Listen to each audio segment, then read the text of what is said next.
पहिलो तिमोथी 5:23 लाई यदि हामी पढ्छौँ भने त्यहाँनिर पावलले चाहिँ तिमोथीलाई चाहिँ अघिको जस्तो पानी मात्र पिउने नगर, तर तिम्रो पेटको खातिर र घरिघरि बिमारी भइरहेकोले गर्दा अलिअलि दागमत पनि पिउने गर ल भनेको हामी त्यहाँनिर देख्न सक्छौँ। अनि यही वचनलाई दाबी गरेर धेरै विश्वासीहरूले पनि पिइरहेको छ, भनेको छ नि त पिउनु भनेर मैले पिइरहेको छु भनेर पनि भनिराखेको छ, पिइरहेको छ।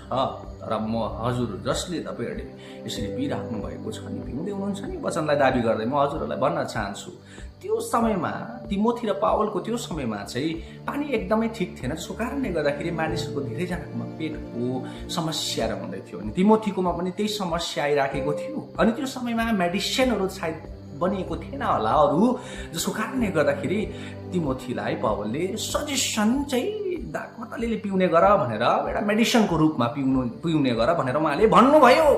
तर आजको दिनमा हेर्छौँ भने त हाम्रोमा पेटको रोग होस् या शरीरको कुनै पनि रोग होस्, त्यसको मेडिसिन परमेश्वरले बनाइदिइसक्नु भएको छ। हामीलाई त्यो दागमत पिउनै पर्छ भन्ने छैन, याद गर्नुहोस् है। तर यदि तपाईँले यही वचनलाई दाबी गर्दै पिउँछु र भनेर पिउँदै गर्दै हिँड्नु हुँदैछ भनेदेखिलाई चाहिँ याद गर्नुहोस्, गलाती 5:19 देखि 21 पद अनुसार दण्ड चाहिँ डरलाग्दो